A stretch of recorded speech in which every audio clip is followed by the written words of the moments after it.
let's talk about English dance.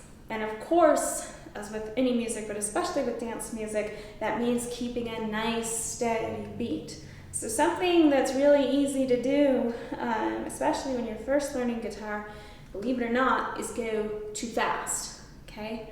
And I promise you, it's a lot easier to just go fast and not pay attention to everything you're supposed to pay attention to, and then you end up learning the song wrong. I promise you the speed will come, okay? It's much more important to be accurate and make sure that you're playing the whole song together in a timely manner that matches. Each section is going to match each other section, and in this song here we're dealing with 4 different sections and each repeats, and then actually we go back and play the first 2 lines again. Be sure that you're not playing the first line too fast and the last line too slow. We've got our open G actually again.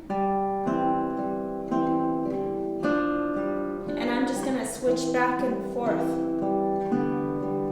Oh, and then we throw in a little high G down there, okay? And we do it again.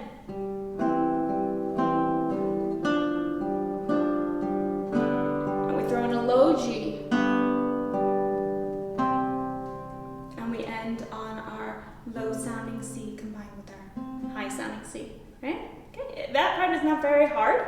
Remember that even though it's easy, keep those fingers. You don't want to have your fingers flat. You want to have the tips of your fingers pushing down on the strings. Let's talk about the right hand for a minute. Your bottom 3 strings, which are called your treble strings, are played with these 3 fingers right here, okay?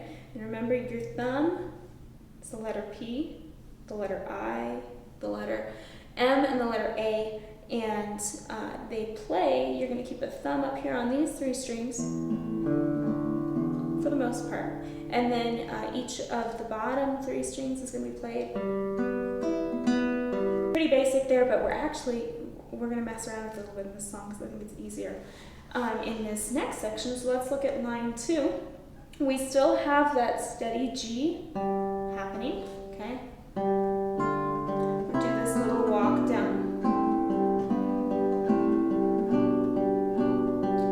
Where, okay, we're going to put our fingers down.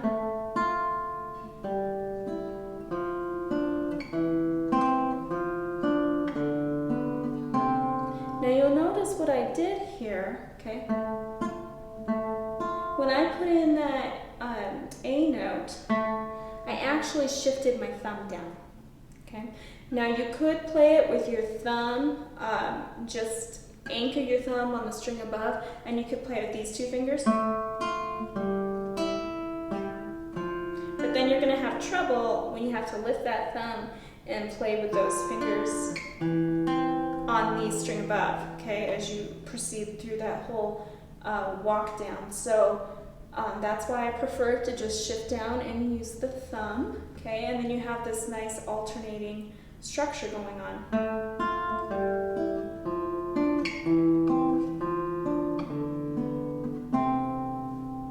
Easy enough. Now, it looks easy because I'm doing it and I've been practicing this, right, to make this video for you. I always want to encourage you to not get discouraged because none of this will be easy the first time. Believe it or not, tying your shoes was not easy the first time. Okay, driving the car wasn't easy the first time. Even turning on the ignition wasn't easy. This is where guitar is different. You don't necessarily get pleasing sounds right away when you play it, and it's just going to take a lot of guts and courage and perseverance to practice those patterns anyway. One day you'll wake up and you do it and you're like, actually that sounded really good, okay? And it's because your body needs to get adjusted to the patterns that you're trying to produce. Don't get frustrated if you can't play this perfectly after the first day. Just keep doing it and keep doing it the right way, and then you'll be very encouraged and you can basically play it in your sleep. All right, let's talk about the third line here. This gets a little tricky, okay? We're gonna do some alternating with the M and I fingers. A very basic classical guitar skill to develop, and David Brandon put these pieces together to develop your guitar skills. So we're gonna start down here, okay? But instead of having that G anymore, we're gonna make it a sharp, Ooh, that's interesting. But instead of playing it with our first finger, we're going to use our middle finger here, okay? And we're going to do this little walk down. I'll do it nice and slow for you. 3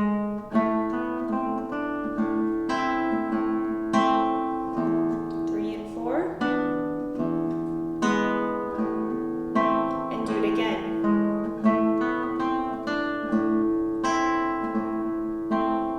3 and 4.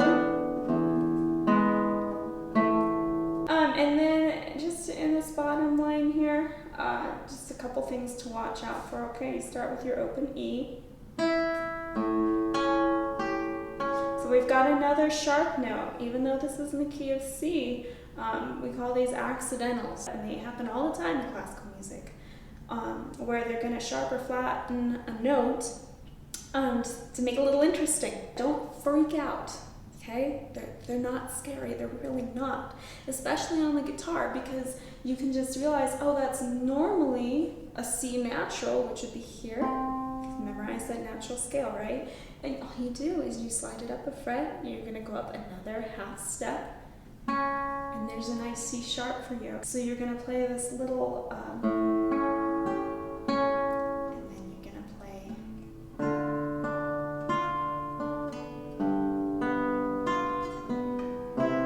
We're going to end on that nice C natural.